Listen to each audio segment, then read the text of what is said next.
Belum lengkap ya ini ya. Tidak apa-apa. Sambil menunggu yang lainnya, saya mulai terlebih dahulu gitu ya. Baik. Baik, sebelumnya Assalamualaikum warahmatullahi wabarakatuh. Waalaikumsalam. Saya ucapkan selamat malam dan juga selamat datang bagi Bapak Ibu peserta yang telah hadir pada sesi kita malam hari ini, yaitu sesi pertama dari pelatihan Basic Financial Accounting dengan Erlangga Executive Education Center bersama pemateri kita pada malam hari ini, yaitu Dr.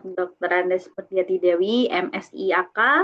Beliau ini adalah seorang ahli akuntansi dengan keahlian utama dalam bidang akuntansi keuangan yang memiliki gelar doktor pada bidang akuntansi dan telah mengikuti pelatihan sebagai Chartered Accountant, Certified Public Accountant, serta memiliki sertifikasi sebagai ahli akuntansi pemerintah B.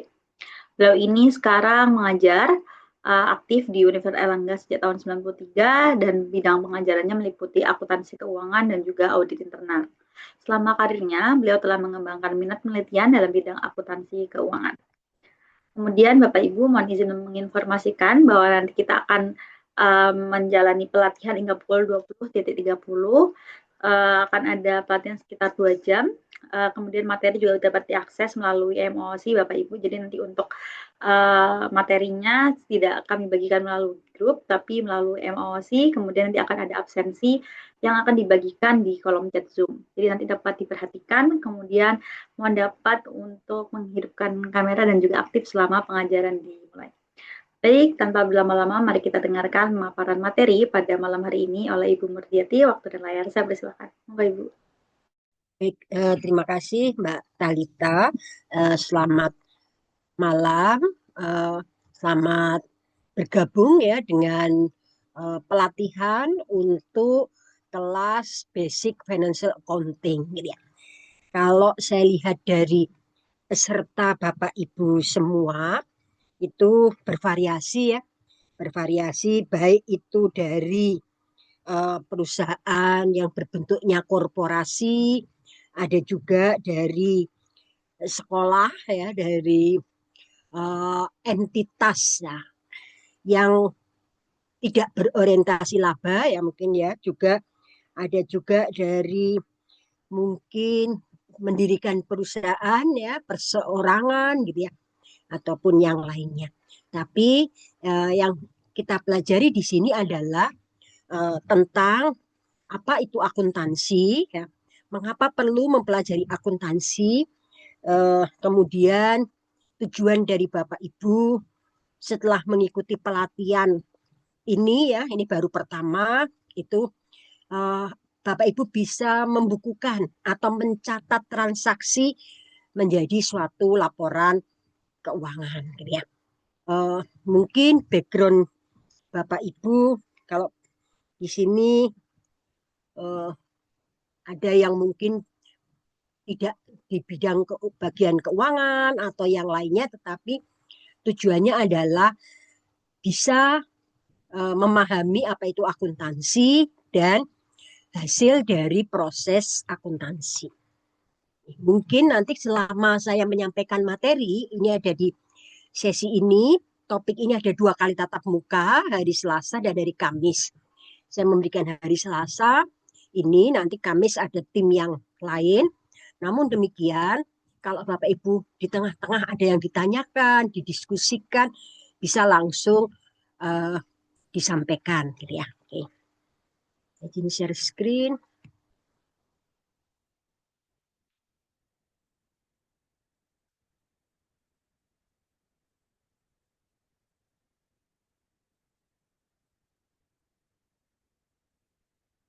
Baik, sesuai dengan topik yang diberikan untuk hari pertama ini, tatap muka pertama adalah dasar-dasar akuntansi.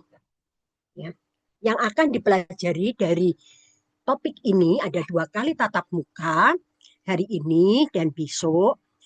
Yang kalau kita lihat pengenalan apa itu akuntansi, kemudian dasar-dasar dari akuntansi keuangan, mungkin persamaan dasar akuntansi, proses mencatat yang nanti menjadi laporan keuangan ya, untuk 2 hari, 2 kali tatap muka di awal.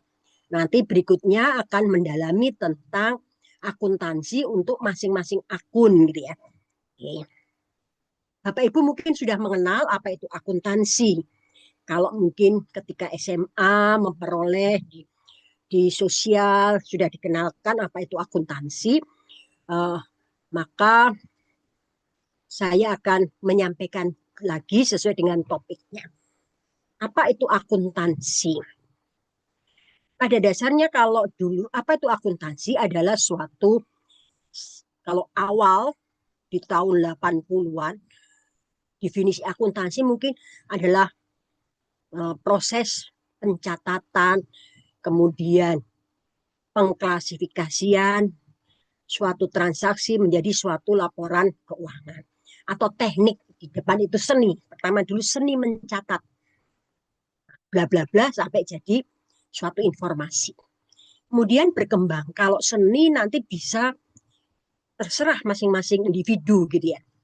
Tapi sekali lagi, semakin lama semakin berkembang, kemudian ada definisi berikutnya teknik mencatat. Kalau teknik, maka kemudian eh, bisa juga seperti tidak ada judgement ya, atau tidak ada istilahnya uh, untuk pengambilan keputusan atau memilih mana sih yang mau dipakai dan seterusnya, karena sekali lagi itu ada unsur judgement. Berkembang kemudian sampai sekarang, apa itu akuntansi? Sekarang menjadi suatu sistem informasi. Jadi apa itu akuntansi? Suatu sistem informasi yang menyediakan suatu informasi atas suatu kondisi ekonomi suatu entitas kepada stakeholder atau pada pemangku kepentingan. Jadi secara luas ini akuntansi seperti ini. Kemudian kalau kita lihat suatu akuntansi adalah suatu sistem, maka pasti biasanya ada suatu proses input, proses, dan output. Maka kalau kita lihat di akuntansi ada 3 aktivitas utama, yaitu mengidentifikasi suatu kejadian ekonomi, apakah itu transaksi atau bukan transaksi. Apa yang dimaksud transaksi? Dalam hal ini adalah yang mampu mengubah kondisi ekonomi suatu entitas. Jadi, ketika kita mau memproses suatu transaksi, yang diproses suatu transaksi, maka kita harus tahu. Yang disebut transaksi adalah aktivitas atau kejadian ekonomi yang mengubah kondisi ekonomi suatu entitas. Kalau itu transaksi, maka kemudian dicatat,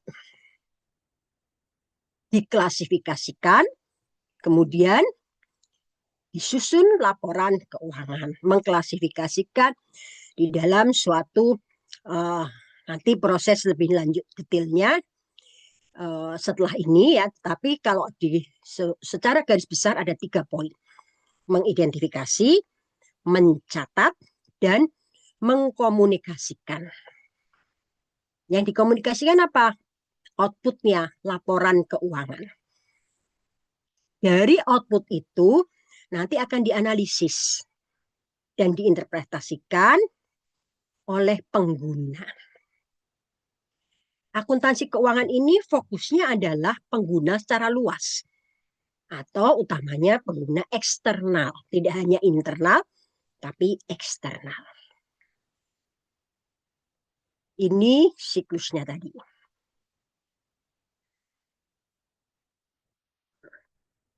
Kalau prosesnya yang detail itu adalah ini.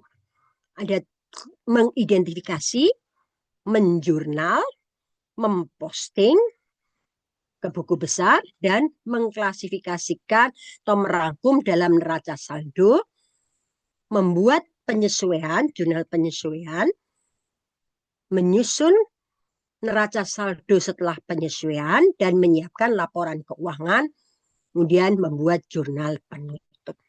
Jadi ini adalah siklus akuntansi. Ketika mengidentifikasi transaksi, kita akan melihat ini suatu aktivitas kejadian ini mengubah kondisi ekonomi enggak? Kalau iya, maka itu transaksi. Maka dibukukan. diproses. Dalam memproses transaksi tadi,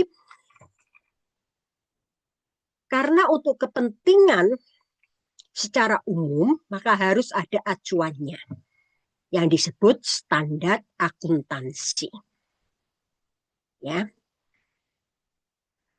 Akuntan harus mengacu juga pada kode etik. Jadi, ketika menyajikan laporan keuangan, melakukan pekerjaan profesinya, tunduk pada kode etik. Biasanya kalau perusahaan go public, laporan keuangan tadi harus bisa dipercaya, maka harus diaudit ini oleh auditor. Auditor juga ketika melakukan pekerjaan mengacu pada standar.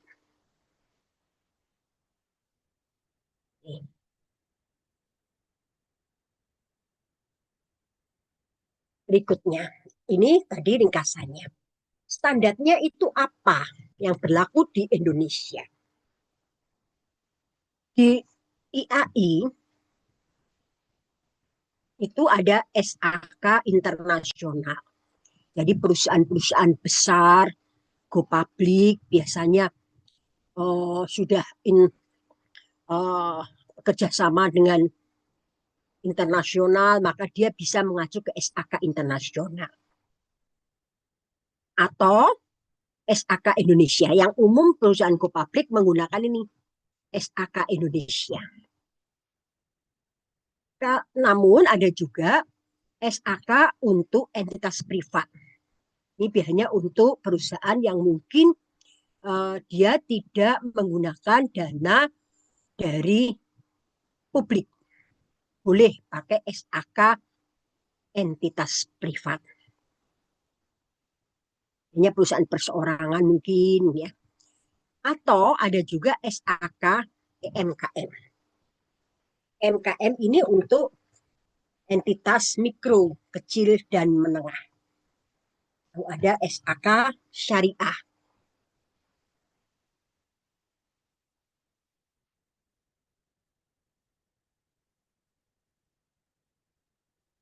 Oke.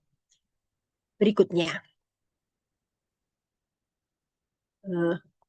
Pada akuntansi, tadi kita harus mencatat transaksi.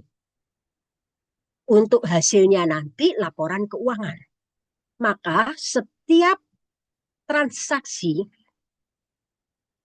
akan diukur. Ketika diakui, tadi akan di jurnal, maka akan diukur. Prinsip pengukuran di akuntansi bisa biaya historis atau prinsip nilai wajar.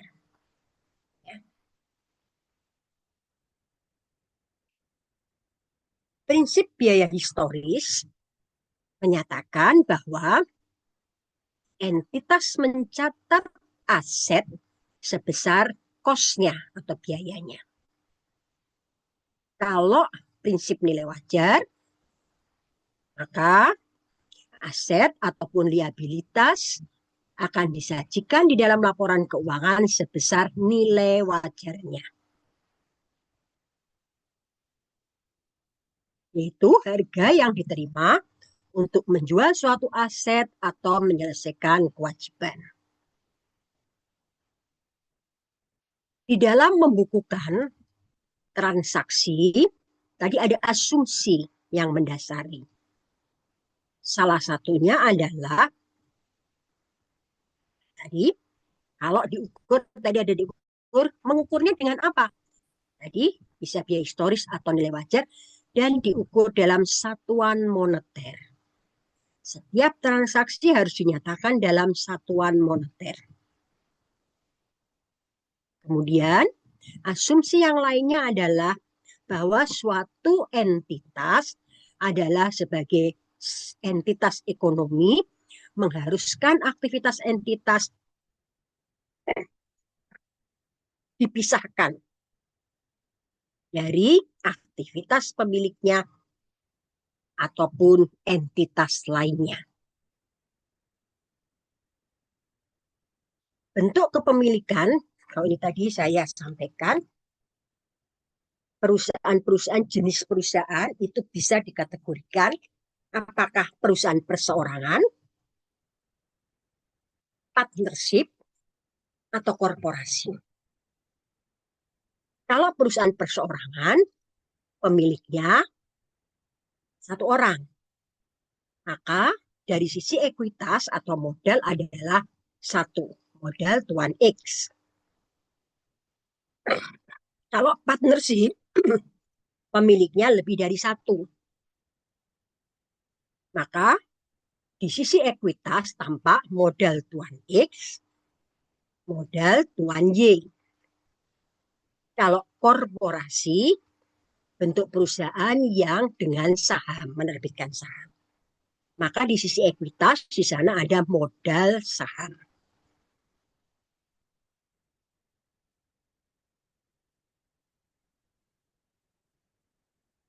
Ini tadi yang saya jelaskan.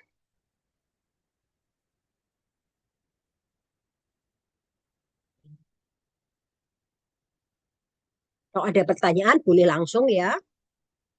Berikutnya. Kalau ditinjau dari jenis perusahaannya, kalau tadi dari pemiliknya, tapi kalau ditinjau dari proses bisnisnya, maka ada perusahaan jasa, ada perusahaan dagang, ada perusahaan manufaktur, industri manufaktur. Kalau perusahaan jasa, contoh PT Telkom Indonesia. Kalau umum ya, misalkan salon, seseorang membuka bisnis atau usaha salon, ya maka itu perusahaan jasa, dia memberikan jasa memotong rambut ataupun treatment-treatment lainnya, itu perusahaan jasa. Otomatis proses bisnisnya adalah memberikan jasa dan memperoleh uang dari jasa yang diberikan atau memperoleh dalam hal ini pendapatan. Ketika memberikan jasa, tadi mengeluarkan biaya-biaya.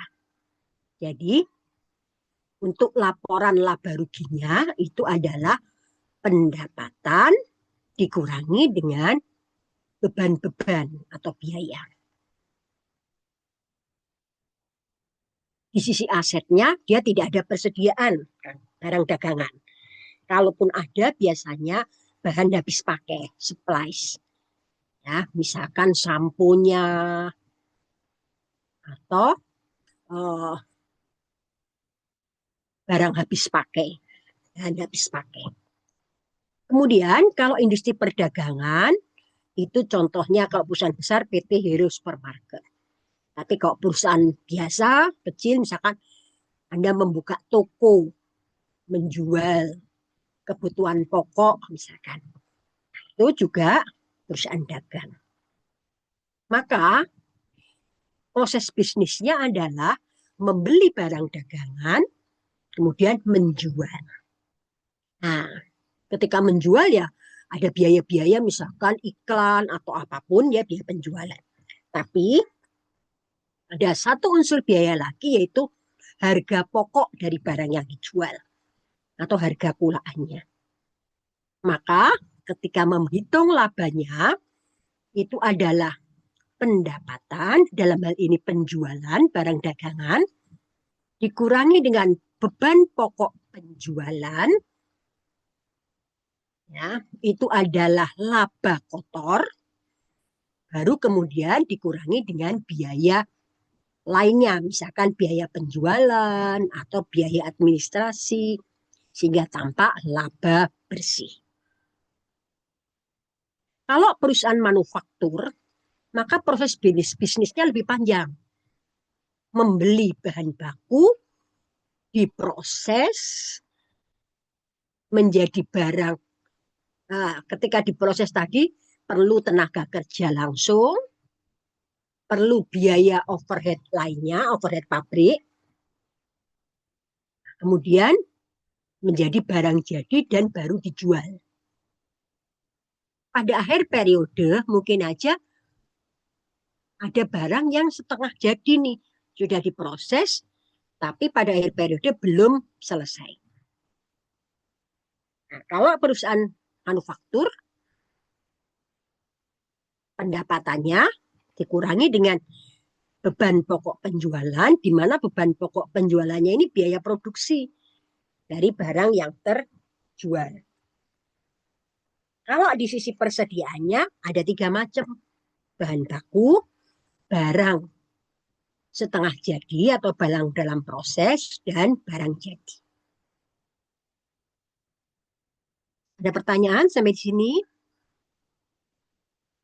Jelas, jadi apa itu akuntansi, memproses transaksi menjadi suatu laporan keuangan. Tapi belum sampai teknis ya, bagaimana mencatat transaksi. Tapi kemudian kita harus lihat jenis perusahaannya berdasarkan proses bisnisnya, ataupun tadi dibedakan berdasarkan kepemilikannya. Coba kalau kita lihat sama-sama di sini. Apakah peristiwa berikut dicatat dalam catatan akuntansi dalam hal ini? Apakah transaksi atau bukan? Contoh, membeli komputer. Bu Gabriela, Mbak Gabriela, menurut Mbak, ini transaksi atau bukan transaksi? Transaksi. Ya, mempengaruhi kondisi ekonomi. Kira-kira apa yang bertambah, Mbak Gabriela? Yang diperoleh entitas atau perusahaan apa?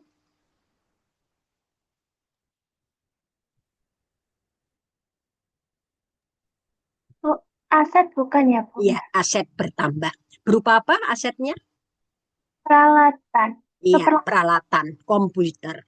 Di sisi lain, untuk membeli komputer, biar perusahaan mengeluarkan apa? Aset juga ya. Berupa apa? Kas mungkin.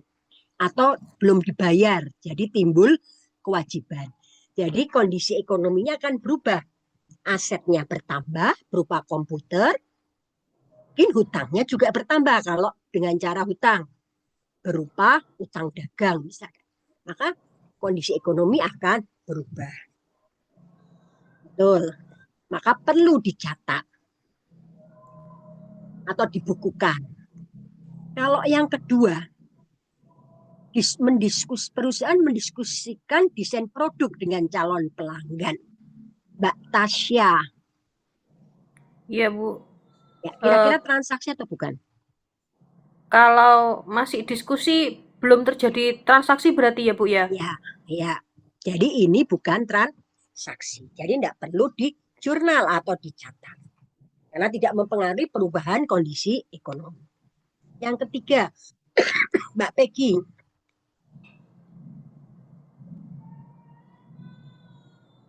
Membayar sewa. Kejadiannya membayar sewa. Dicatat. Ya, transaksi ya. Apa Ya. yang berubah? Asetnya bertambah. Berupa apa? Mungkin sewa dibayar di muka. Gitu ya. Di sisi lain, asetnya berkurang. Berupa apa? Kas misalnya.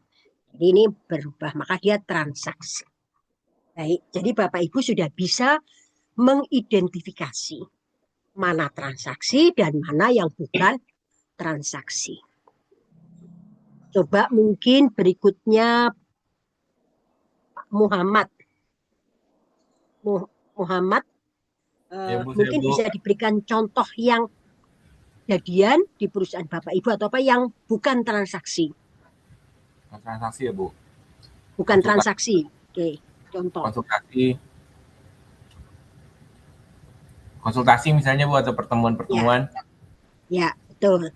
Jadi misalkan perusahaan menetapkan menggaji karyawannya sekian. Jadi menerima karyawan kemudian diberikan gaji sekian.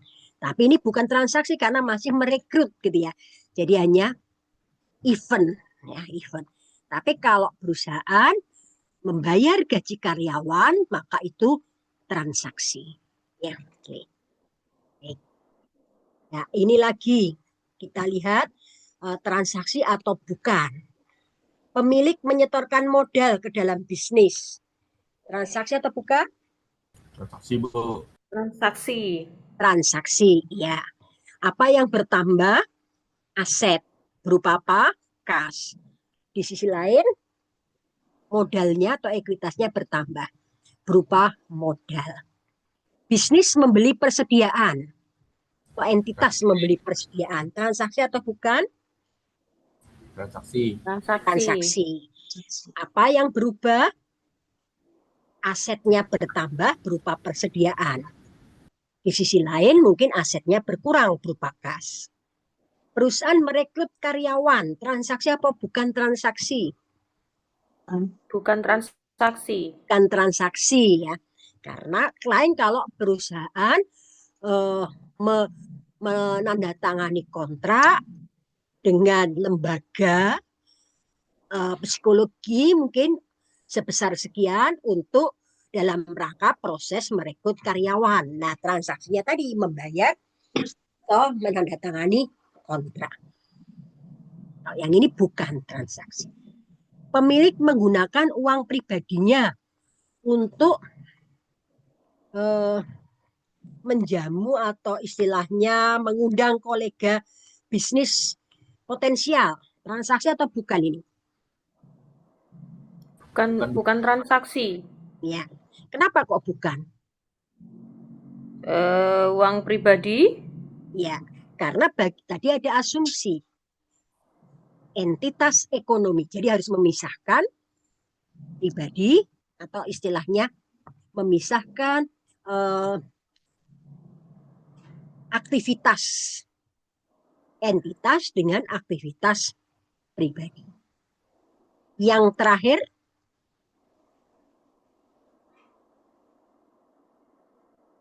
Catat, Bu. dicatat, berarti transaksi. Mengapa? Karena mengalami banjir, mesinnya rusak. Nah, otomatis berubah nih nilai mesinnya. Ya, maka ini adalah transaksi. Perlu dicatat atau dibukukan. Berikutnya, tadi ketika kita bicara menganalisa transaksi, Bapak Ibu sudah mencoba menganalisa transaksi. Nah, dalam menganalisa sebetulnya kita akan melihat dalam hal ini. Ini yang disebut persamaan dasar akuntansi. Jadi ketika memproses transaksi, tadi ada jurnal dan seterusnya, awal Bapak Ibu ketika memproses transaksi, mencatat, dalam hal ini disebut jurnal, maka akan melihat ini. Menganalisanya dengan ini. Yang disebut persamaan dasar akuntansi. Aset sama dengan liabilitas plus ekuitas. Jadi dalam menganalisa bicaranya ini. Aset adalah sumber daya yang dimiliki entitas, memberikan manfaat di masa depan. Bentuknya macam-macam. Kas, piutang, persediaan, aset tetap ya. Kemudian liabilitas. Liabilitas apa? Klaim atas aset atau kewajiban.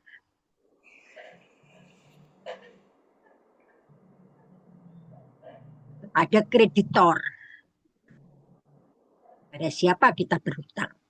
Bentuknya antara lain utang usaha, utang wesel, utang gaji. Satu lagi, ekuitas. Klaim kepemilikan.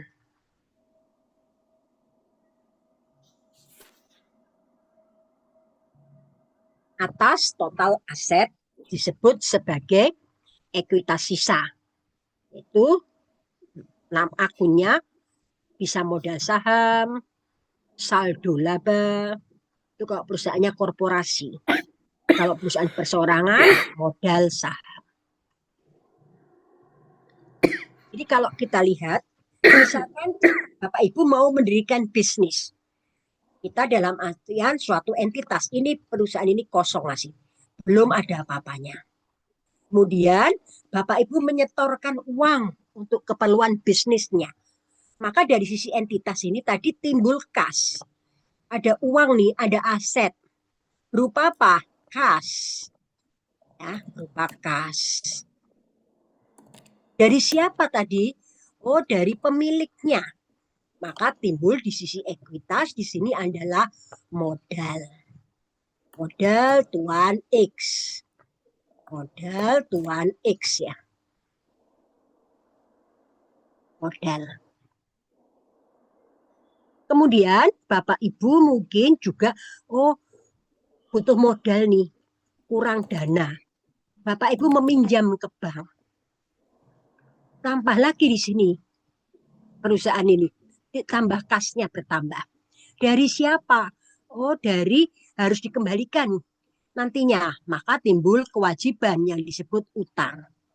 Jadi kalau kita lihat persamaan dasar itu ada sisi kiri yang disebut ini adalah mewakili aset, di sisi kanan yang disebut liabilitas dan ekuitas. Jadi ini persamaan dasarnya ini. Tadi yang kita gambarkan ini. Semua akan mengacu ke sana. Ya jelas ya Bapak Ibu ya. Jadi ketika Bapak Ibu membukukan, menganalisanya seperti ini. Saya lanjutkan.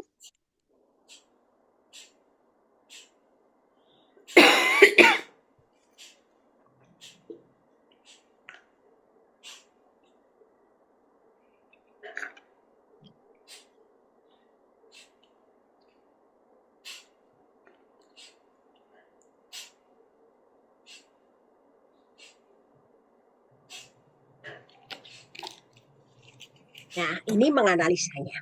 Aset sama dengan liabilitas plus ekuitas. Ekuitas atau biasa disebut modal. Kalau perusahaannya korporasi atau PT, kepemilikannya berdasarkan saham, maka sisi ekuitas itu ada modal saham. Kemudian, kalau dari transaksi satu periode timbul laba, menambah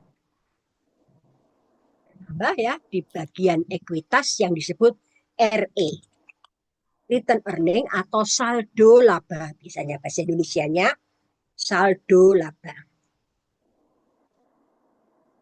Dulu laba ditahan. Jadi ini yang diperoleh dari setoran pemilik, yang di sini dari hasil operasional. Kalau tadi perusahaan perseorangan, sisi ekuitasnya hanya satu, modal tuan X. Kalau core partnership, modal tuan X, modal tuan Y.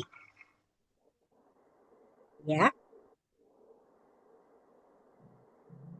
Kemudian, kalau tadi kita sudah menganalisa transaksi, kemudian apa yang bertambah, apa yang berkurang. Pakai persamaan dasar misalnya.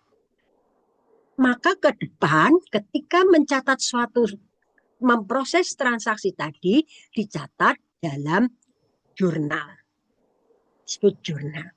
Nah, biasanya ada istilah nih, debit dan kredit. Debit adalah sisi kiri, kredit adalah sisi kanan. Ketika mencatat transaksi, sisi yang disebut double entry, maka setiap transaksi minimal akan mempengaruhi dua akun. Dan akan balance. Makanya disebut debit dan kredit akan ya. Prosedur debit dan kredit. Ini tadi yang sudah saya sampaikan.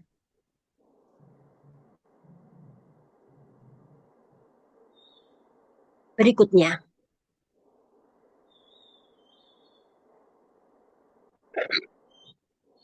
Aset. Aset ada di sisi kiri.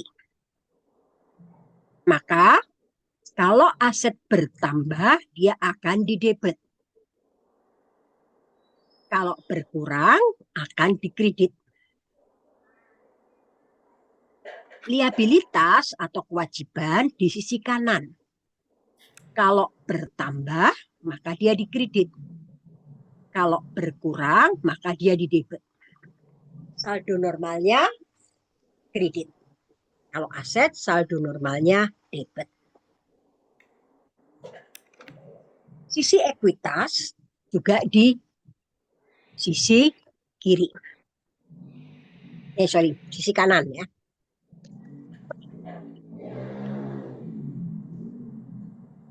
Kalau ekuitasnya bertambah, maka dia akan dikredit. Kalau berkurang, akan di debit. Saldo normalnya kredit. Ya. Namun kalau perusahaan korporasi ada yang membagikan dividen.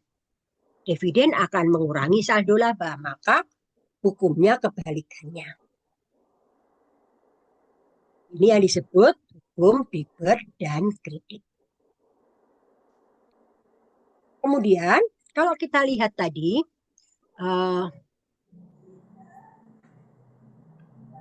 ini adalah akun-akun di dalam laporan posisi keuangan atau neraca. Ada lagi akun elemen yang lain adalah pendapatan dan beban. Ini akun-akun pada laporan laba rugi.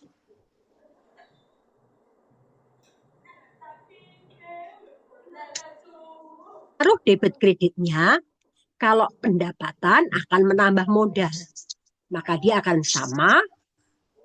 Kalau bertambah akan dikredit. Kalau berkurang akan didebit. Sedangkan beban mengurangi, maka efeknya sebaliknya. Beban bertambah di debit, beban berkurang di kredit. Ada pertanyaan sampai di sini, Bapak Ibu?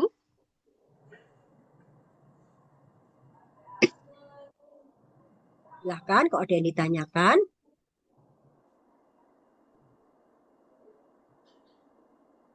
Kita lanjut kalau tidak ada. Nah, ini saldo normalnya. Jadi kita belajar debit dan kredit, belajar membukukan transaksi.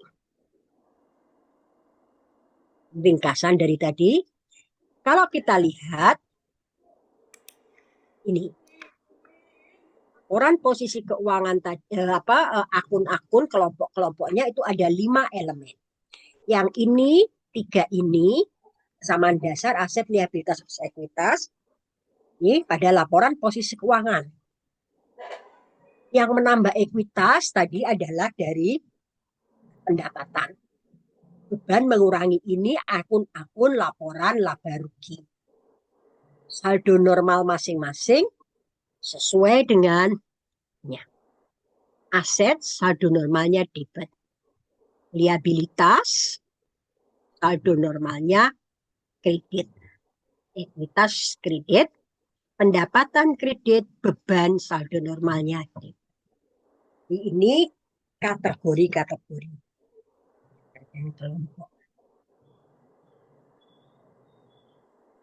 Sampai sini dulu ada pertanyaan.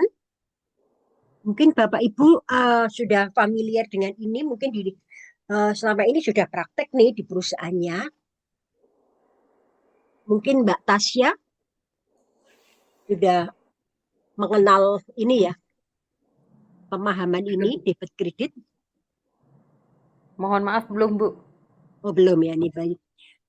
Waktu di SMA dulu, sosial. Oh, inggih. Ini, tapi nggak ada akuntansinya. Ada sebentar, Bu. Oh, sebentar nih. Oke. Baik, saya lanjutkan berikutnya. Hubungan antara aset, liabilitas, dan ekuitas. Ini tadi diringkaskan ini. Persamaan harus seimbang nih. Sisi kiri sama sisi kanan. Ya, persamaan harus seimbang. Setiap transaksi, total debit akan sama dengan total kreditnya.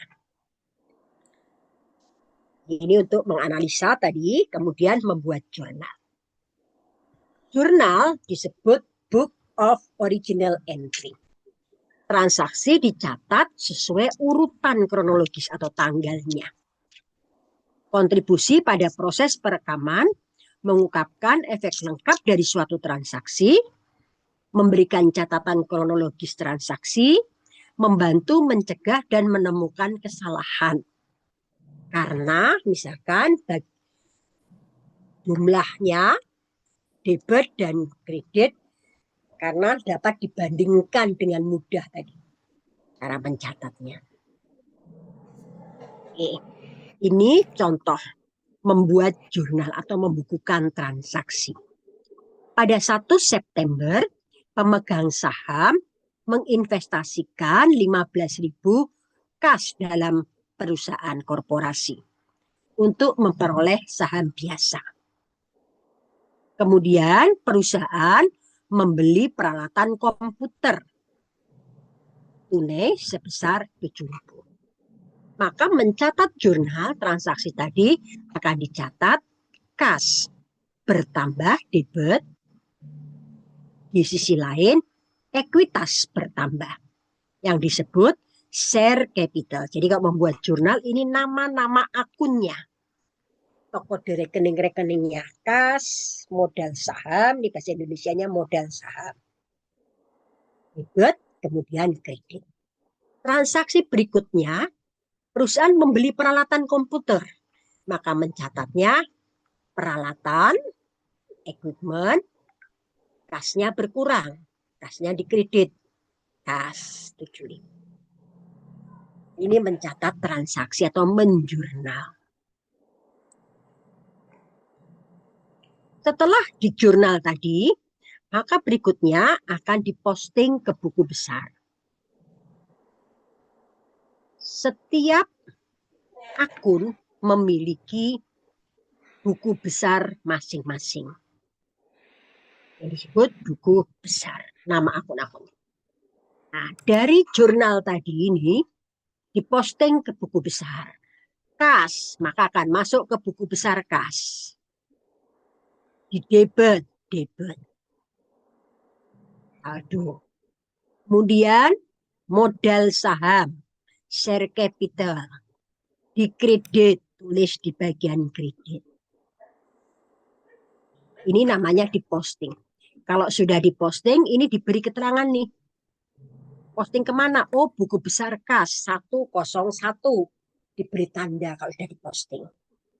Demikian juga di sini diberi tanda J1, jurnal pertama, halaman 1. Nah, ini untuk mengidentifikasi kalau sudah diposting.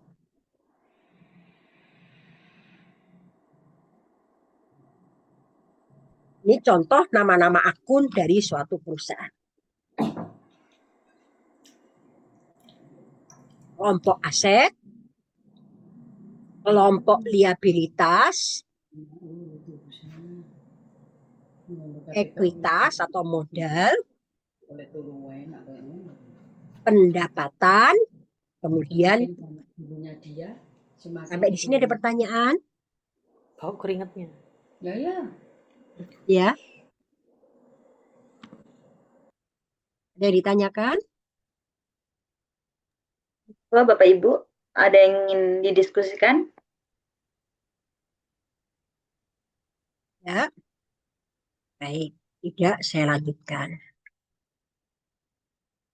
Ini ilustrasinya. Bapak Ibu bisa baca dulu, mungkin kalau belum menerima PPT materi sebelumnya bisa dibaca, nanti kita diskusikan.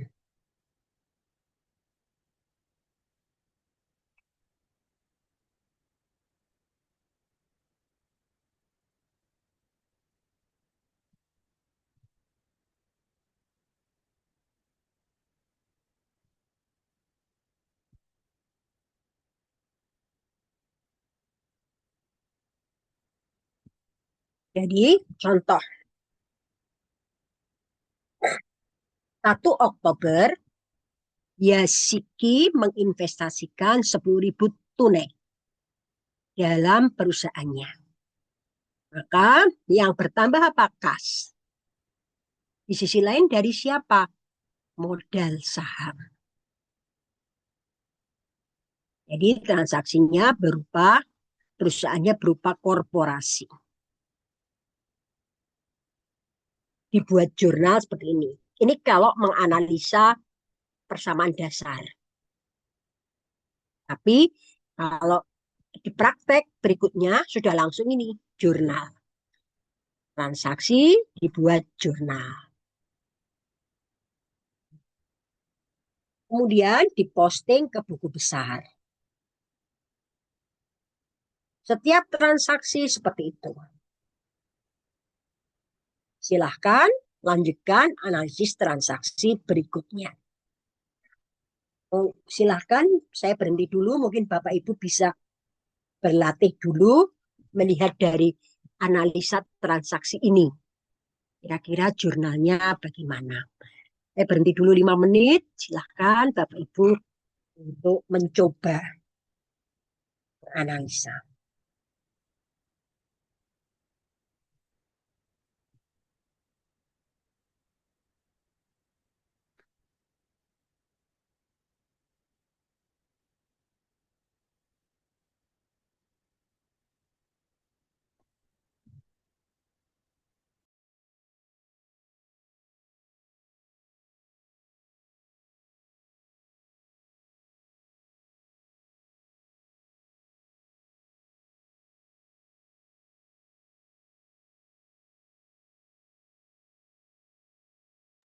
Bisa terbacakah Bapak Ibu? Ya.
Silahkan Bapak Ibu mungkin mau mencoba Bu Weni yang nomor 1. Berarti kalau Jurnalnya apa yang didebet, berapa apa yang dikredit. yang di debit berarti akun dari equipment nomor Ya, 157, Bu, ya, sebesar 5.000. Kemudian untuk kreditnya di mungkin di notes payable ya, Bu, di ya, betul. liability-nya. Jadi debitnya equipment, kreditnya notes payable 5.000. Bu Ya. Gabriel mungkin yang nomor 2 Oktober.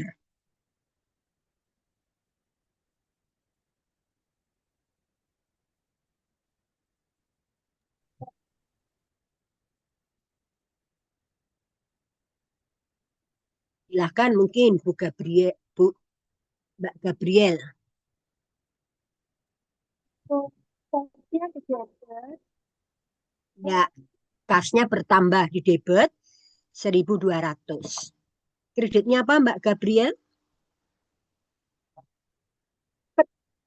Advertising iklan, Nah, jasa iklan. ya,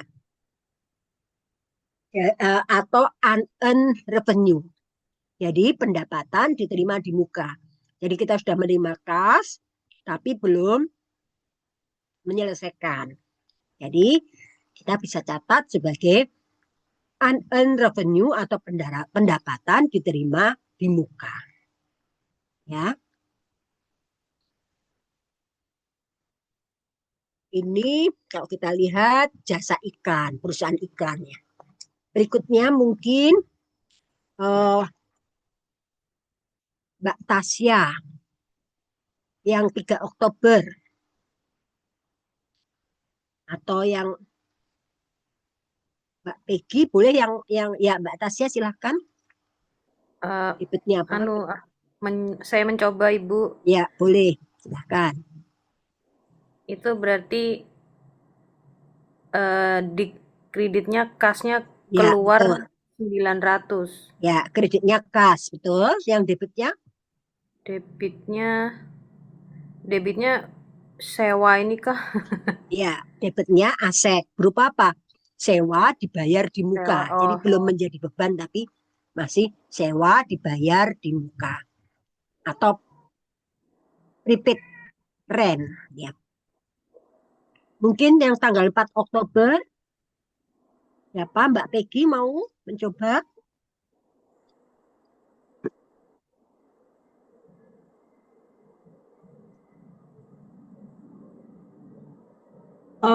Kalau yang tanggal 4, yang di bagian debitnya berarti yang asuransi. Ya, biaya asuransi Tapi dibayar di muka ya mungkin ya. yang Kreditnya kreditnya berarti yang kas. kas. Oke. 5 Oktober, Pak Ervani, Mas Ervani. Ya Bu, kreditnya Ya. itu seharga 2.500 ya Bu. 2.000 Mars apa nih Bu? Euro ya Bu? Ya. Oke, Kreditnya apa Pak? 2.500 Bu. Ya, apa yang dikredit nama akunnya? Nama akunnya itu Aero Supply ya Bu. Mungkin tadi untuk membuat jurnal Oh adalah iya. nama akun. Jadi Oh iya kalau Bu. kita lihat di sini, kreditnya apa berarti? Utang. Utang ya Bu. Karena masih belum dibayar ya. Debitnya apa? Iya. Debitnya Pak? Debitnya supply barang ya Bu. Ya, supplies. Gitu. Ya. Atau persediaan supplies. Ya, oke. Nanti kita lihat. Yang 9 Oktober.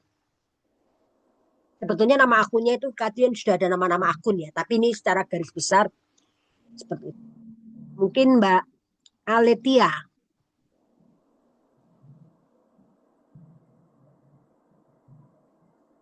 Baik Bu, saya mencoba menjawab ya. Untuk yang tanggal 9 Oktober itu kreditnya gaji dan upah 500 itu Sebentar, 9 Oktober ada transaksi enggak ini ya?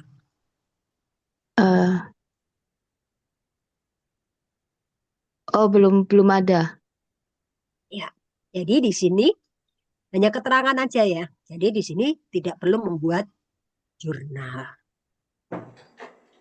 Ya. Berikutnya yang 20 Oktober.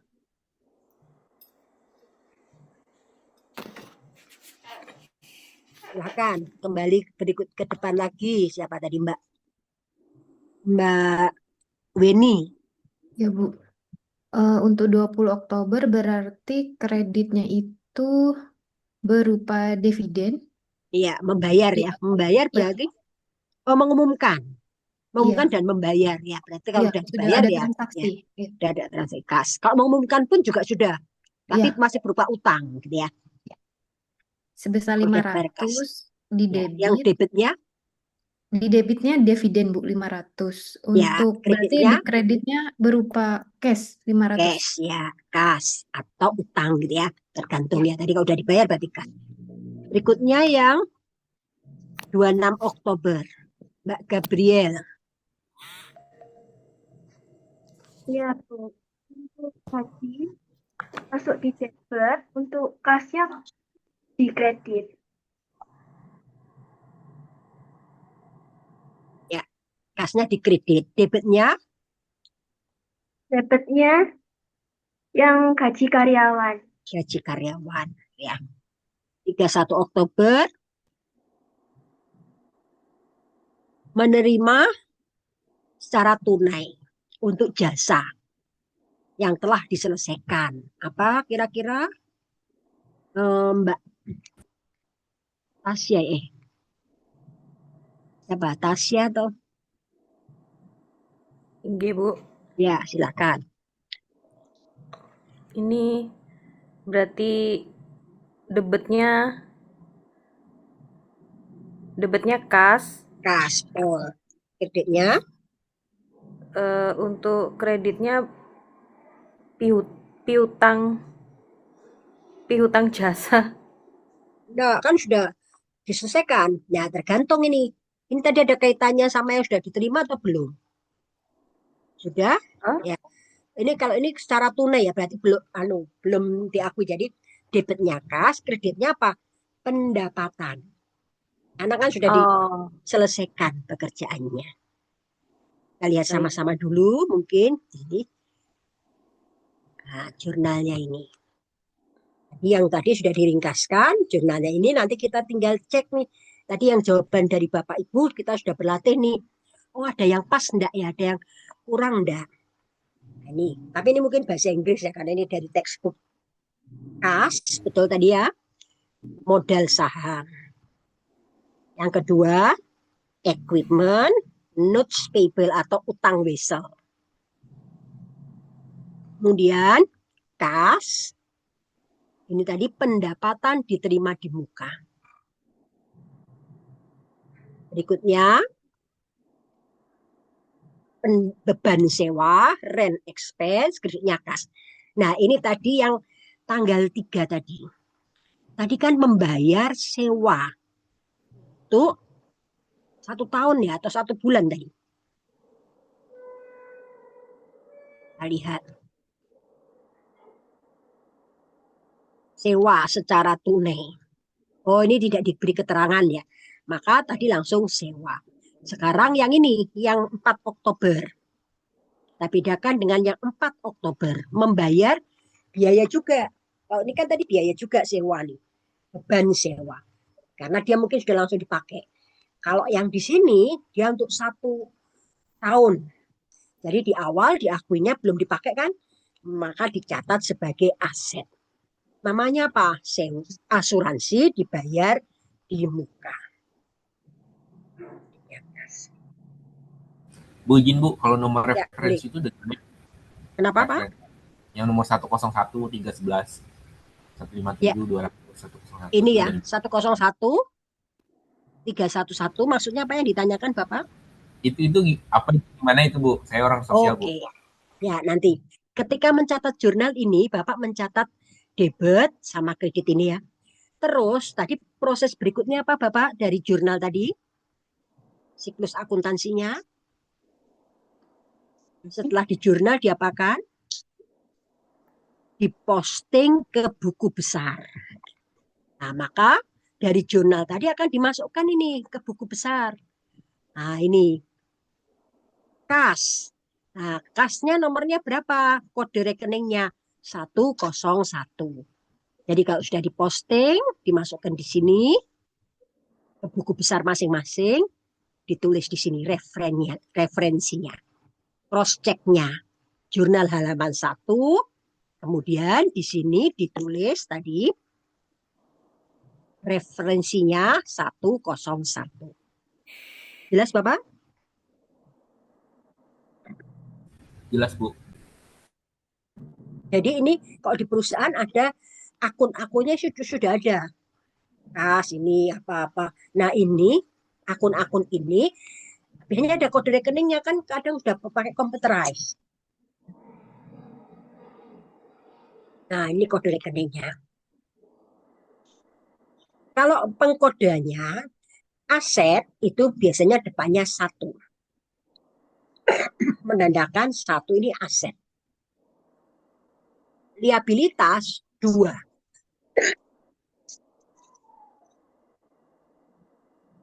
Ekuitas 3. Ini yang umumnya ya, umumnya. Kemudian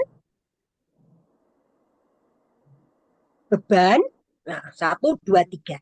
Nah untuk 4, 5, 6, 7 itu tergantung. Nah, beban ini kalau di sini 7. Kemudian pendapatan ini semua beban pakai 7 depannya. Pendapatan 4. Ini kalau ada pendapatan 4, 400, 401, 402. Itu tergantung perusahaan masing-masing ya pengkodanya. Tapi ini mencerminkan tadi klasifikasi.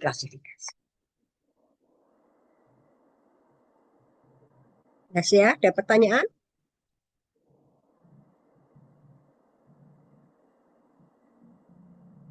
Kalau saya menanyakan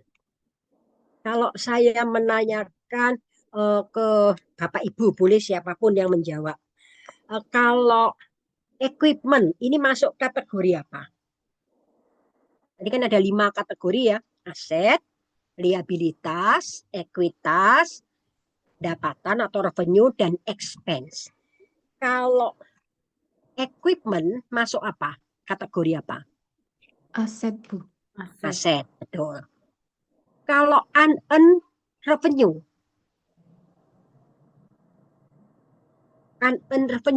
kategori apa?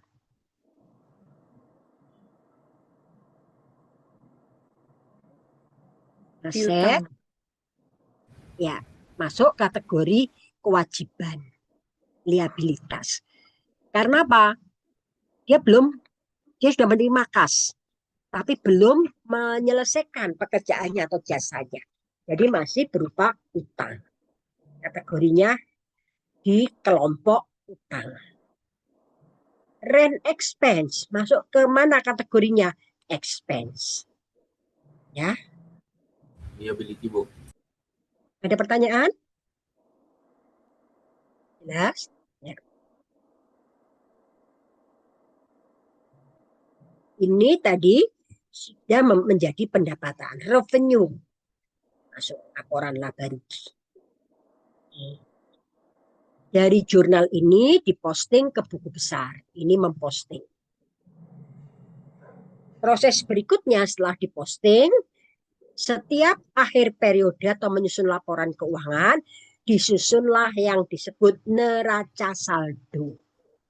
Neraca saldo adalah saldo menunjukkan akun dan saldonya pada waktu tertentu, biasanya pada saat akan disusun laporan keuangan, biasanya akhir periode. Yes, ada pertanyaan? Langkah-langkah menyusun neraca saldo, cantumkan judul akun dan saldonya. Jumlahkan kolom debit dan kredit. Kan kalau tadi akan sama. Ini yang disebut neraca saldo.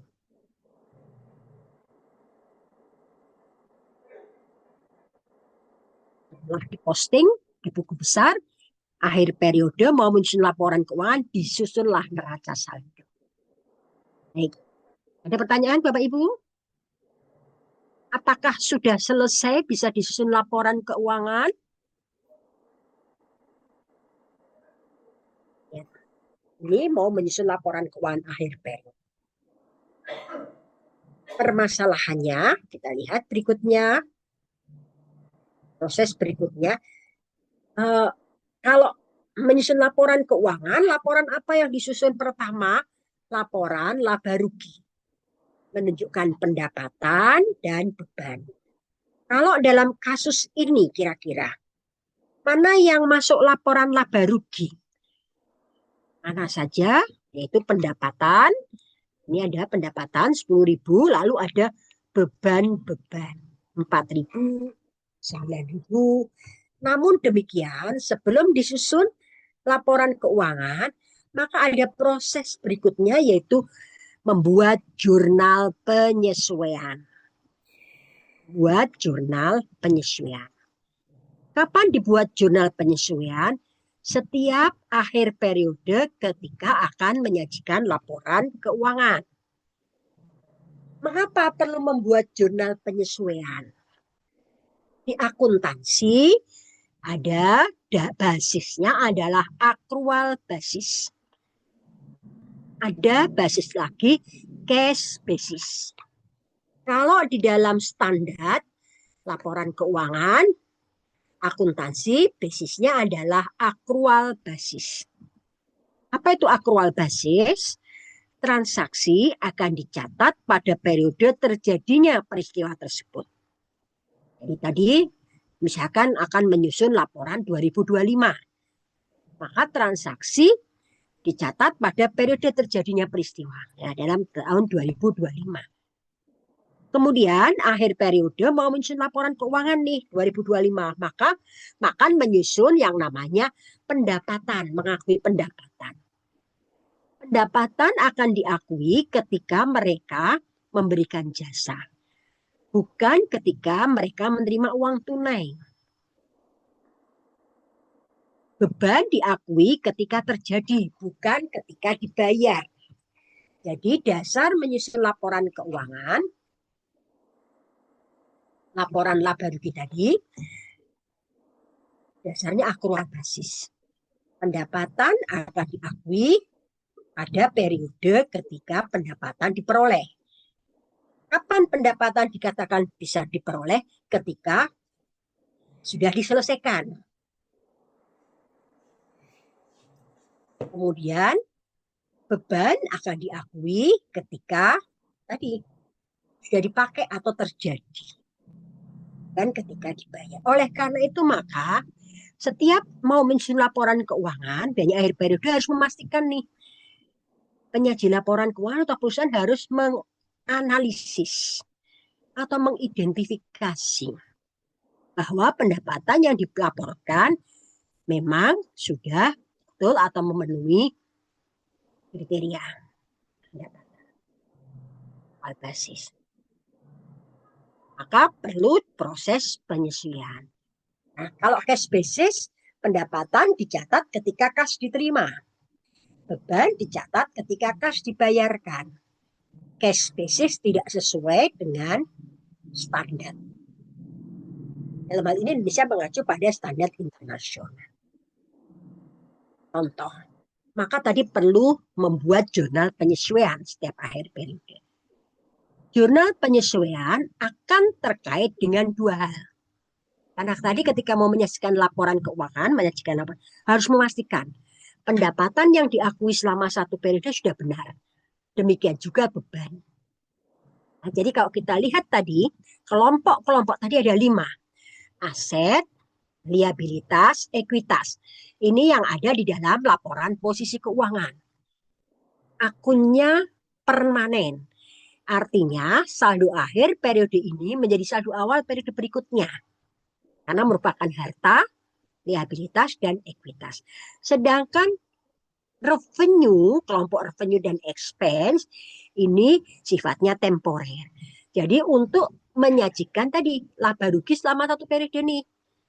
Nah, akhir periode akan ditutup, nanti awal periode saldonya 0 lagi. Jadi kalau sudah dilaporkan menjadi laporan keuangan tadi, pendapatannya sudah diakui, beban yang sudah diakui harus tepat. Maka perlu menganalisa tadi, perlu membuat penyesuaian. Penyesuaian terkait dengan dua hal. Hanya dua hal, pendapatan dan beban. Prinsip pengakuan pendapatan mengakui pendapatan pada periode akuntansi saat kewajiban pelaksanaan dipenuhi. Ini contoh tadi, pendapatan diakui ketika dipenuhi. Sekarang misalkan 1 Desember perusahaan menerima uang muka nih untuk pesanannya sebesar 5 juta misalkan. Tadi akan dicatat kas 5 juta, kreditnya belum pendapatan. Tapi pendapatan diterima di muka atau unearned revenue. Pada akhir periode 31 Desember mau menyusun laporan keuangan nih. Dari kontrak tadi 5 juta, sudah terpenuhi sebagian. Oh, berapa yang sudah terpenuhi? 3 juta. Yang 2 juta masih belum diselesaikan. Maka Pak, yang harus disajikan pada laporan keuangan, perusahaan sudah boleh mengakui adanya pendapatan. Sebesar berapa? 3 juta. Maka perlu membuat jurnal penyesuaian tadi untuk mengakui pendapatan. Pendapatannya dikredit akunnya pendapatan, yang di debit apa? Unearned revenue atau pendapatan diterima di muka. Jadi hutangnya yang tadinya 5 juta, sekarang tinggal 2 juta. Yang 3 diakui, yang 3 juta diakui sebagai pendapatan. Ada pertanyaan, Bapak Ibu? Kira-kira terlalu cepat enggak? Penyesuaian ini nanti juga akan dibahas, diulangi lagi untuk minggu depan yang penyesuaian. Nah, kita lihat berikutnya. Prinsip pengakuan beban tadi juga sudah disampaikan. Beban diakui ketika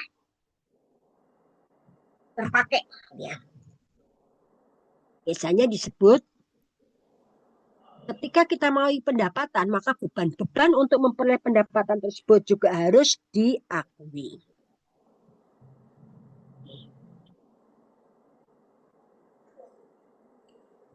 Jadi kalau kita lihat penyesuaian itu terkait dengan ini.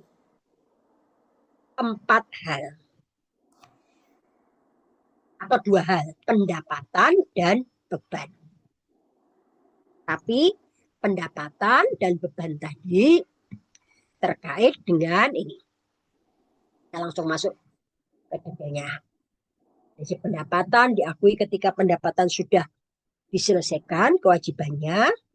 Beban adalah mengakui beban untuk memperoleh pendapatan tersebut diakui pada periode yang sama. Jurnal penyesuaian tujuannya tadi apa? Memastikan bahwa pendapatan yang diakui dan beban yang sudah terpakai akan diakui pada periode tersebut.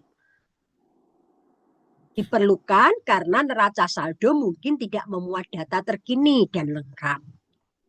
Diperlukan setiap kali perusahaan mau menyiapkan laporan keuangan. Akan mencakup 1 akun laporan laba rugi dan 1 akun laporan posisi keuangan. Lihat. Jurnal penyesuaian terkait dengan 2 hal. Pendapatan dan beban. Karena untuk memastikan pendapatan dan beban yang diakui sudah tepat.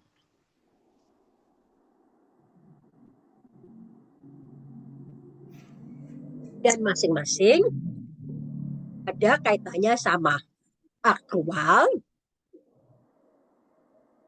dan prepaid atau diterima di muka kalau pendapatan atau dibayar di muka kalau kaitannya dengan beban.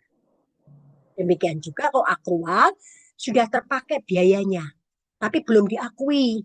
Nah, maka kalau mau menyusun laporan keuangan harus diakui.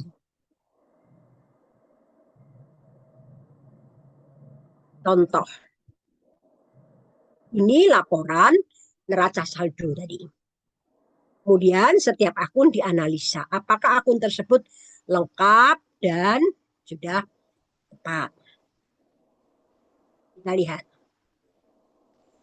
Yasiki Advertising Incorporation menerima 1.200 pada tanggal 2 Oktober untuk layanan periklanan yang diharapkan selesai pada tanggal 31 Desember. Jadi diterima di muka. Catatnya cash, unearned revenue.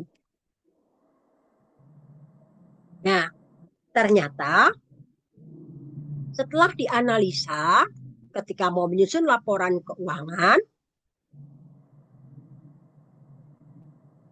ini 31 Oktober menganalisa menunjukkan bahwa perusahaan sudah memberikan jasa.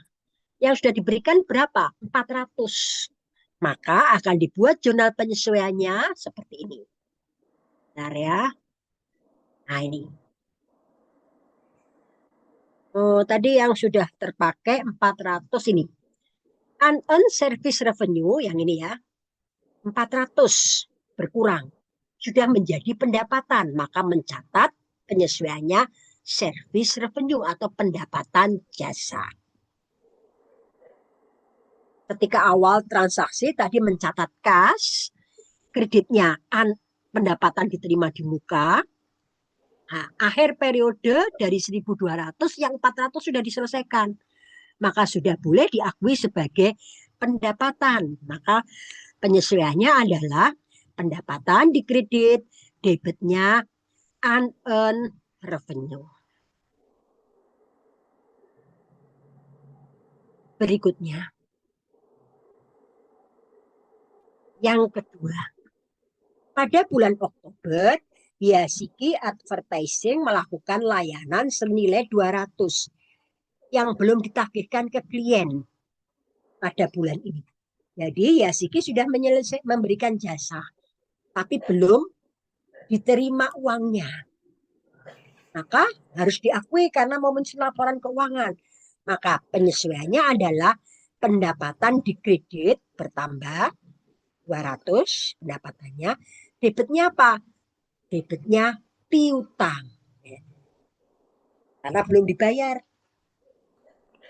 Kita lihat. Ini 200 piutang atau account receivable, kreditnya pendapatan jasa.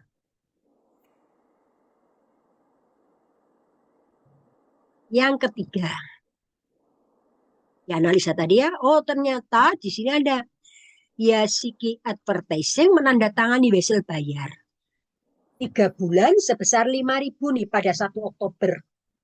Wesel tersebut mengharuskan Biasiki membayar bunga dengan tingkat sebesar 12% setahun. Nah, sekarang 31 Oktober. Berarti ada beban yang sudah ditanggung harusnya. Maka perlu mengakui adanya beban bunga. Catatnya, penyesuaiannya, beban bunga debit, kreditnya utang bunga. Sebesar berapa? 1% karena 1 bulan ya. Kalikan totalnya berapa tadi? 1% kali 5.000. Yang ini tadi terkait yang nomor 1 unearned revenue. Nah, yang nomor 2 ini terkait dengan accrued, sudah diselesaikan accrued revenue tapi belum diterima kasnya.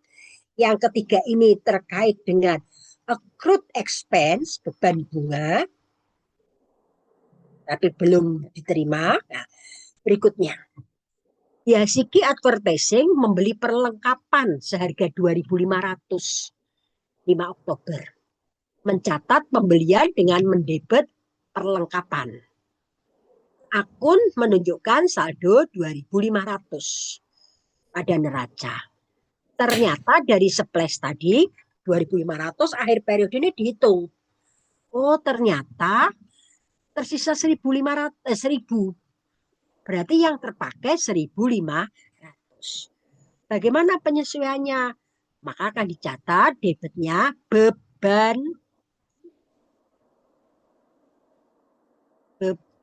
supplies. Catat beban supplies, mana ya beban supplies ini? Kreditnya supplies 1.500. Karena dari 2.500 yang tersisa 1.000. Berarti yang sudah terpakai 1.500. Harus diakui sebagai beban. Kreditnya supplies. Berikutnya,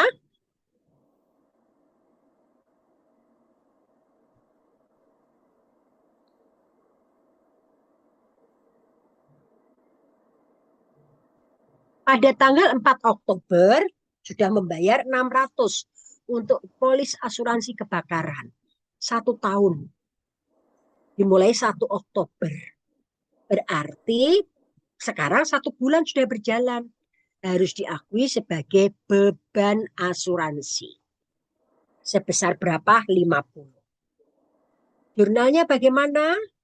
Debit beban asuransi. Kreditnya asuransi dibayar di muka. Asetnya berkurang. 50. Yang Berikutnya, peralatan sebesar 480 per tahun penyusutan. Per bulannya 40, maka dicatat beban penyusutan, kreditnya akumulasi penyusutan sebesar 4. Yang berikutnya lagi, gaji dan upah tadi dibayar pada tanggal 26 Oktober. Pembayaran gaji berikutnya masih 9 November. 31 Desember perlu menyajikan laporan keuangan. Nah, tadi per harinya 400 nih. Untuk 5 hari berarti 2000. Maka akan dibuat jurnal penyesuaian beban gaji, kreditnya hutang gaji. Nah, belum dibayar.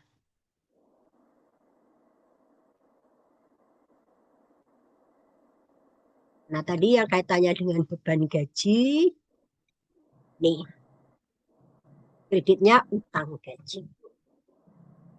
Ini disebut jurnal penyesuaian. Setelah dicatat jurnal penyesuaian, diposting lagi ke buku besar. Disusun laporan neraca saldo setelah penyesuaian. Materinya mungkin di sini nanti akan dilanjutkan untuk menjadi laporan keuangan. Proses berikutnya tatap muka ke depan. Tapi sekarang kita mau diskusi dulu topik. Nah, masih ada waktu untuk diskusi. Jadi ini sudah sampai jurnal penyesuaian tadi, sudah diposting, mau menyusun laporan keuangan. Dari rangkuman tadi diposting ke buku besar, kemudian disusun neraca saldo. Untuk menyusun bisa menggunakan ini kertas kerja. Neraca saldo, kemudian jurnal penyesuaiannya, mana yang debit, mana yang kredit.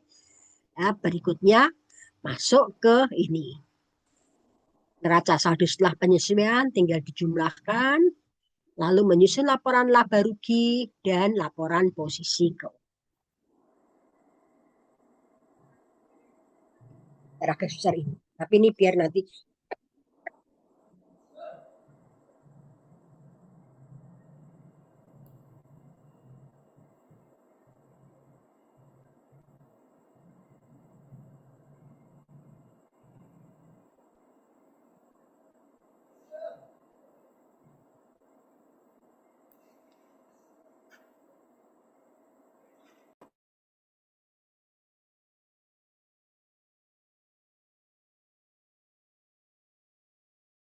Maaf Ibu masih termute.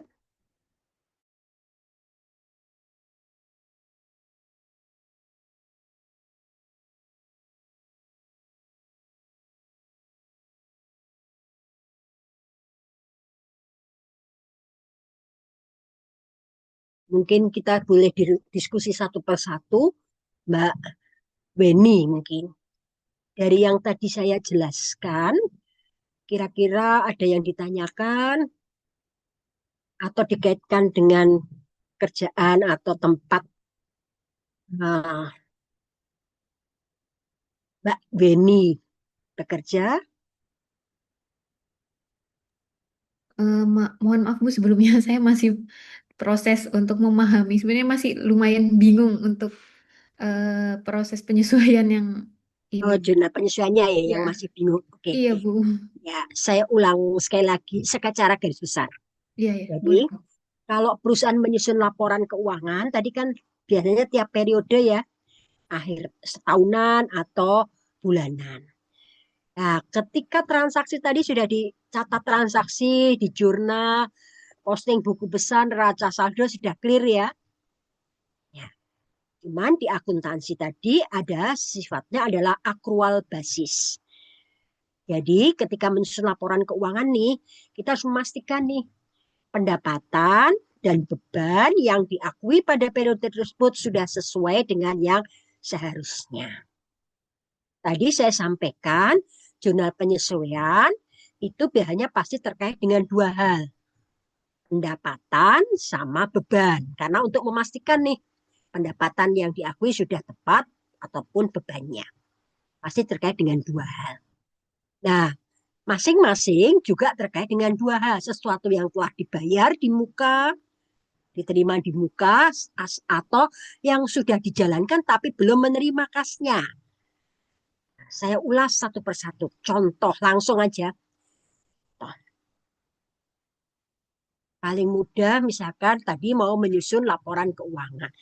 Misalkan Desember saja laporan keuangan satu bulan Desember, akhir Desember. Misalkan pada tanggal 1 kita mau memberi contoh laporan bulanan atau tahunan, Mbak? Tahunan boleh, Bu. Karena Tahunan, biasanya oke. ya. Tahunan ya, misal pada 1 Januari perusahaan membayar sewa gedung atau ruko ya, ruko tadi sewa. Biasanya sewa bayarnya kan di depan. Misalkan sewanya untuk 3 tahun nih di depan, 30 juta. Sewa di depan bayarnya 30 juta. Ketika 1 Januari membayar dicatat apa, Mbak Weni, kira-kira jurnalnya? Untuk pembayaran sewa gedung berarti ke aset tadi ya, Bu? Ya, aset. Asetnya namanya apa akunnya? Benar-benar. Aset berarti notes payable ya? Apa? Notes payable itu ya, Bu? Oh, bukan. Dibayar sewa untuk 3 tahun. Perusahaan nyewa gedung nih untuk 3 tahun. Ketika transaksi 1 Januari, perusahaan mengeluarkan apa? Mengeluarkan cash. Cash. Berarti kreditnya cash. Oh iya, Ya, debitnya apa kira-kira? Memperoleh apa? Dengan aset. cash tadi perusahaan memperoleh apa? Memperoleh aset. Ya, aset. Berupa apa asetnya? Sewa Bukan gedung gedung itu. ya, Iya, tapi sewa. sewa gedung. Atau disebut bukan sewa gedung, tapi Rent, sewa dibayar di muka, gitu ya. prepaid. Aset. Ya, prepaid ya, prepaid rent. Ya, sewa dibayar di muka. Oke. Dilaporkan di laporan keuangan sebagai apa tadi sewa dibayar di muka?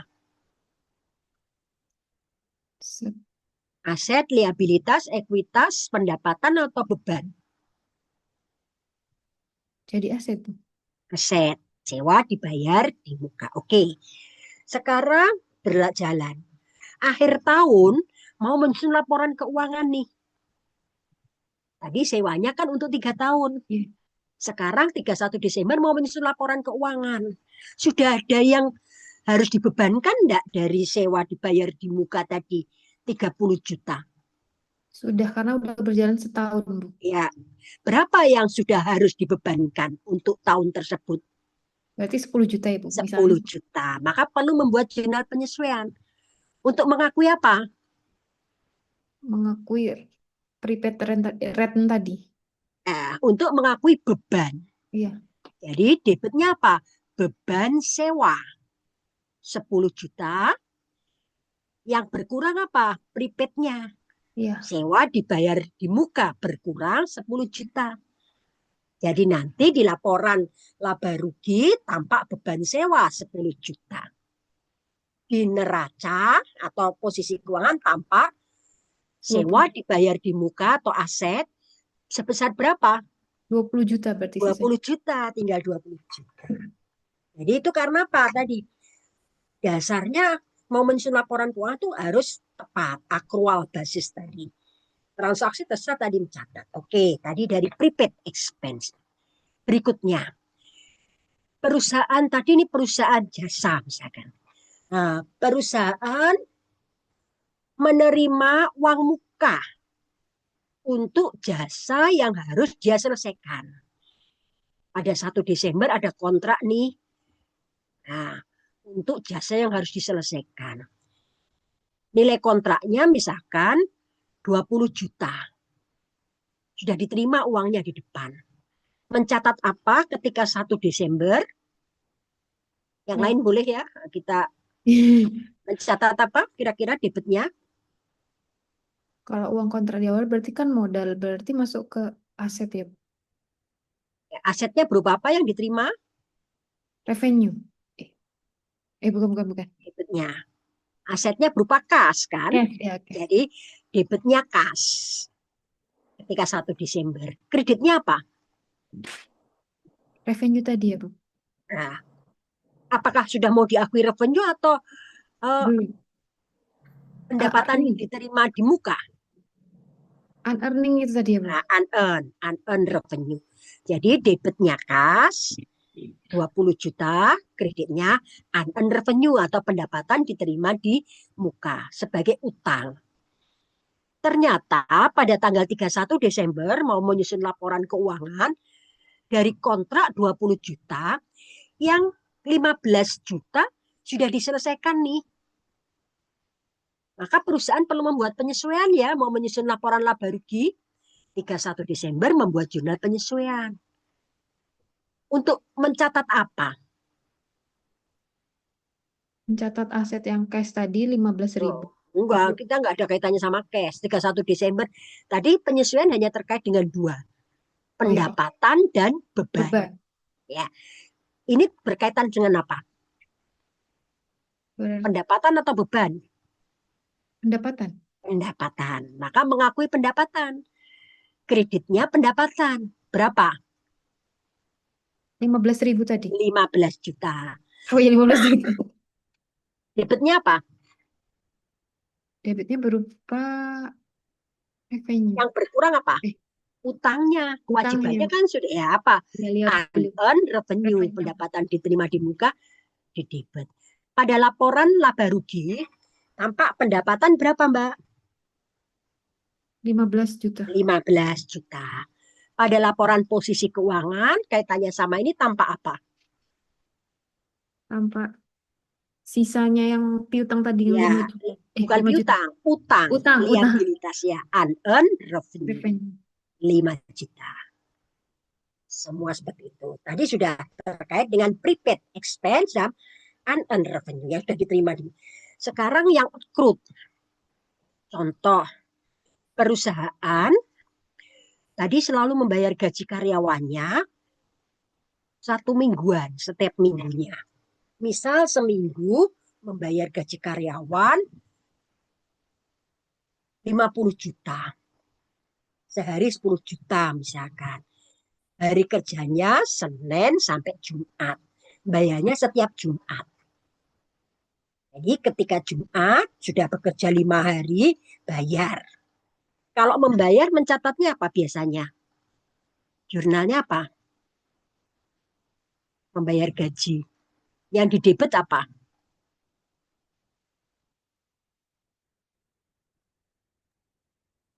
Cashnya. Cashnya kredit. Ya, Oh iya. debetnya apa? Expense. Ya, beban gaji. Iya. Clear ya? Oke, clear. Sekarang 31 Desember mau menyajikan laporan keuangan nih. Jatuh hari Rabu. 31 Desember jatuh hari Rabu.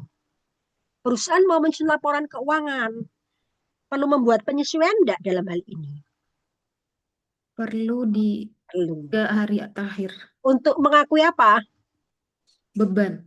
Beban. Maka mencatatnya apa? Beban gaji. Kreditnya apa? Kreditnya berupa di kredit. Kas. Yang lain boleh ya, sekali lagi yang lain boleh. Kreditnya apa? Expense. Sudah dibayar? Expense, Bu. Ya. Expense kan tadi, beban iya. gaji kan, expense. Kredit. Kreditnya apa? Kas. Sudah dibayarkah dari Rabu? Belum sih. Belum. Kan Maka hari Jumat. kreditnya adalah hutang gaji. Karena mau menyusun laporan keuangan nih 31 Desember. Kita sudah pakai jasa 3 hari. Nah, kan sudah terpakai nih. Makanya harus mengakui adanya beban. Walaupun belum dibayar. Maka beban gaji kreditnya hutang gaji. Nanti pada hari Jumat bayar, mencatatnya bagaimana? Beban gaji 2 juta, debit lagi hutang gaji 3 juta, kreditnya kas 5 juta. Jadi beban tahun berikutnya kan baru 2 hari kan tadi, 2 juta. Yang 3 juta harus diakui untuk periode yang 31 Desember. Itu tujuannya pensiun. Demikian juga dengan tadi, pendapatan. Perusahaan ada kontrak nih, tapi belum dibayar. Tapi sudah dikerjakan. Akhir periode, mau dikirim, sudah selesai mau dikirim. Nah, maka, tapi belum diakui, tapi sudah selesai. Maka perusahaan boleh mengakui adanya pendapatan.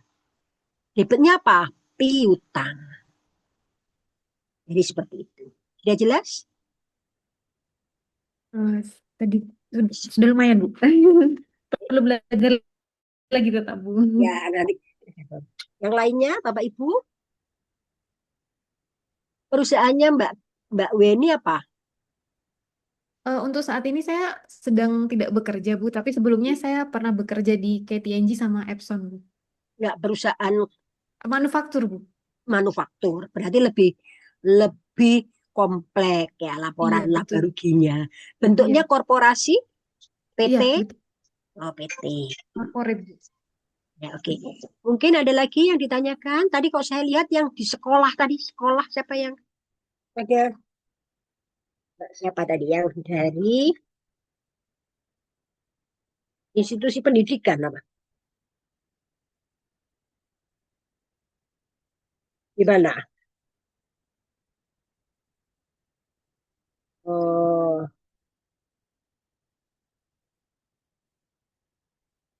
eh, oh Mbak Gabriel.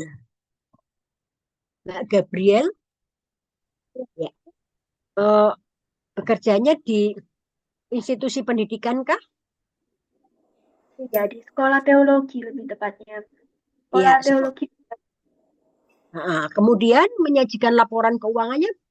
Ini kalau sekolah teologi ini yayasan atau apa?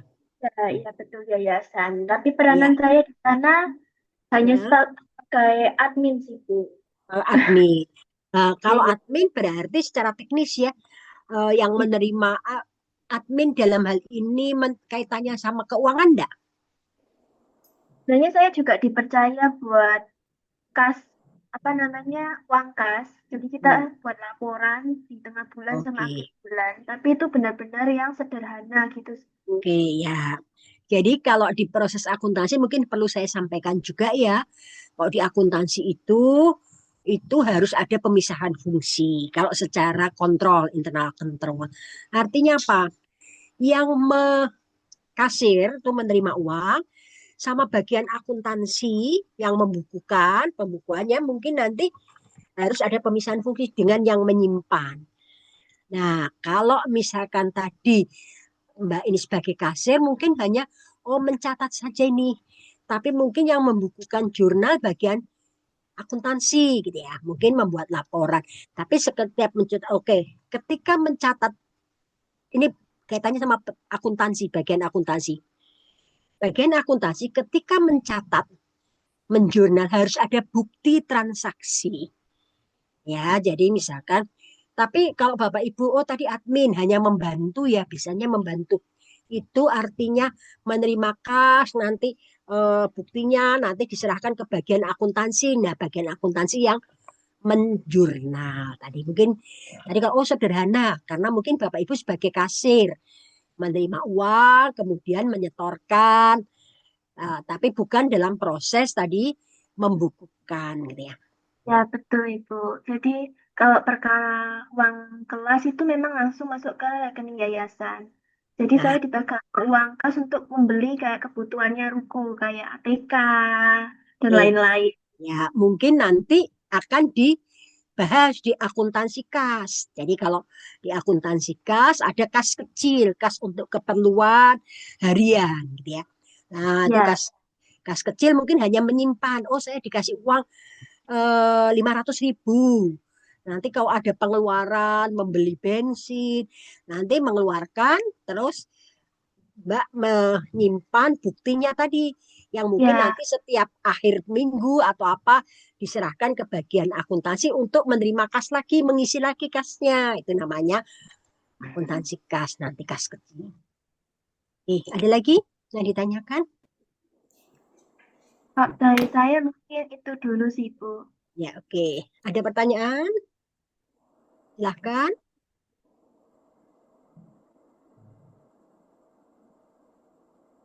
Kok saya lihat dari materi-materi, ada 20 kali tatap muka ya.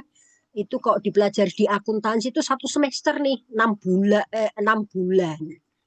Nah, Bapak Ibu mempelajarinya 20 hari gitu ya. Tapi paling enggak ya bukan untuk nanti terampil ya, untuk akuntan gitu ya, tapi memahami supaya Bapak Ibu tahu. Jadi kalau di akuntansi itu ketika mencatat transaksi, membukukan, membuat jurnal harus ada bukti transaksi. Kemudian biasanya kalau ada sistem itu ada otorisasi. Ya, otorisasi supaya oh ini berhak enggak dikeluarkan dan seterusnya. Ada lagi yang ditanyakan?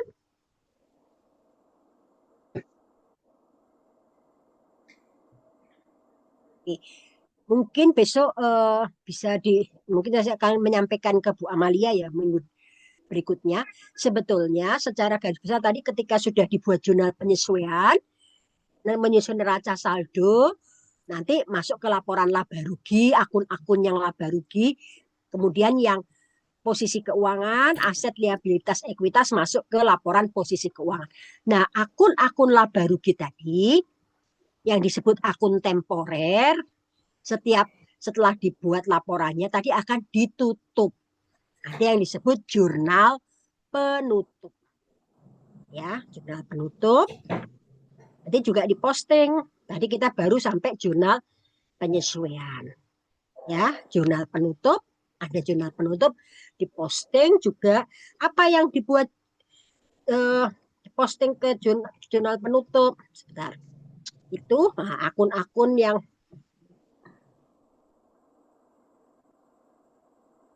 kalau ada data akunnya tadi di awal tadi ada ya. Nah ini. Oh bukan, sebentar.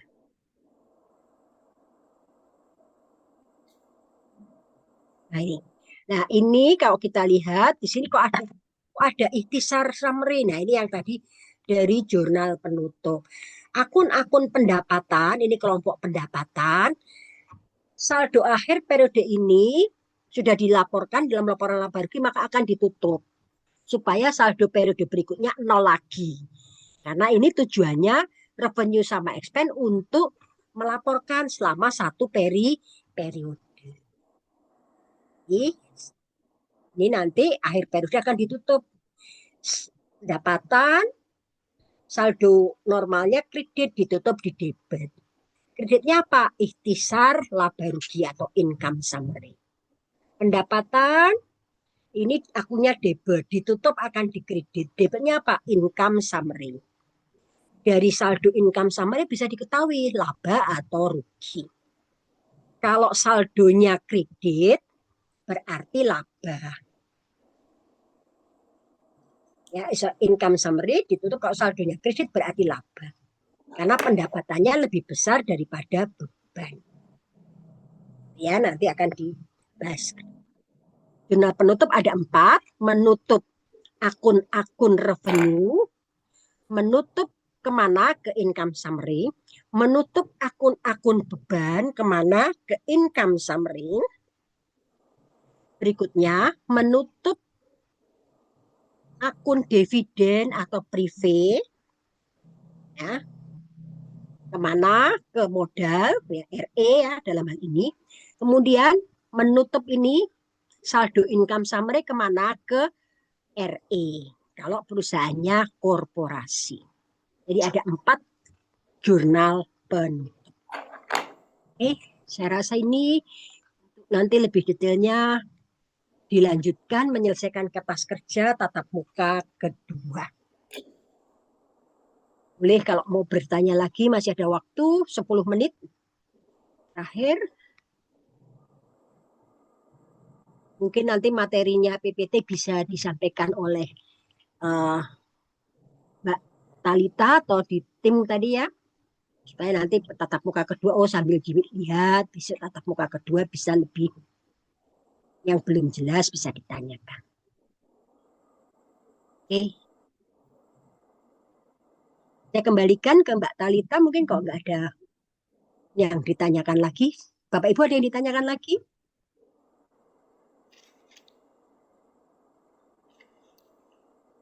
Sepertinya dari Ibu Peggy. Silakan. Bu Peggy ada yang ditanyakan?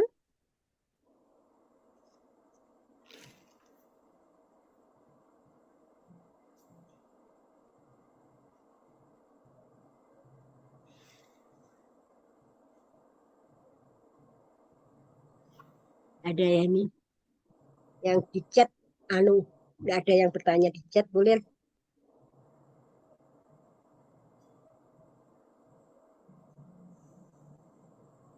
Kita sampai 8:30 atau jam berapa, Mbak? Iya, sampai 8:30.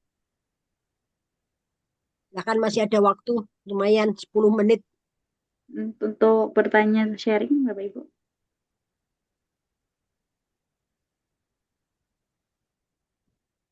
Bu, sedikit Bu. Bu, Ya, kalau untuk ya. yang nama akun tadi itu untuk semua industri ya Bu? Misalnya kan ada jasa, tadi ada perdagangan manufaktur Bu. Misalnya saya di sektor jasa apa seperti itu juga. Jadi Terima kasih kalau Bu. nama-nama akun tadi tergantung perusahaan masing-masing ya. Tetapi kelompoknya itu ada aset, yang umum ya aset ada kas, piutang. Kalau perusahaannya jasa mungkin tidak ada persediaan, adanya supplies gitu ya. Kemudian ada peralatan, perlengkapan gitu ya. Kalau perlengkapan, nah perlengkapan itu adalah aset jangka pendek. Kalau peralatan jangka panjang yang masa manfaatnya lebih dari 1 periode. Kemudian liabilitas itu ada utang usaha, utang wesel. Nah, kemudian pendapatan diterima di muka. Sisi modal tergantung perusahaannya perseorangan, partnership atau korporasi. Pendapatan, kalau perusahaan dagang biasanya penjualan, sales revenue, ya. Dan akun-akun, misalkan potongan penjualan yang masuk dalam kategori akun-akun laporan laba rugi. Kemudian beban-beban, ada beban gaji, beban sewa. Sekali lagi nama-nama akun sesuai kebutuhan perusahaan. Gitu. Jelas Pak Pak Erpani? Jelas Bu, jelas Bu. Terima kasih Bu. Ya, kalau tadi yang membedakan, kalau perusahaan perusahaan manufaktur, biasanya di akun persediaan itu ada 3 macam. Persediaan bahan baku, persediaan barang dalam proses, sama persediaan barang jadi. Kalau perusahaan dagang, maka ada persediaan barang dagangan. Kalau perusahaan jasa, biasanya tidak ada persediaan, tapi supplies atau barang habis pakai, bahan habis pakai.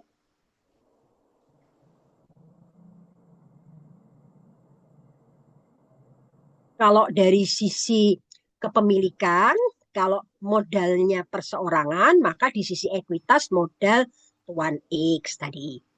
Kalau partnership bisa modal tuan X, modal tuan Y. Kalau yang contoh ini di sini tadi korporasi yang berupa saham.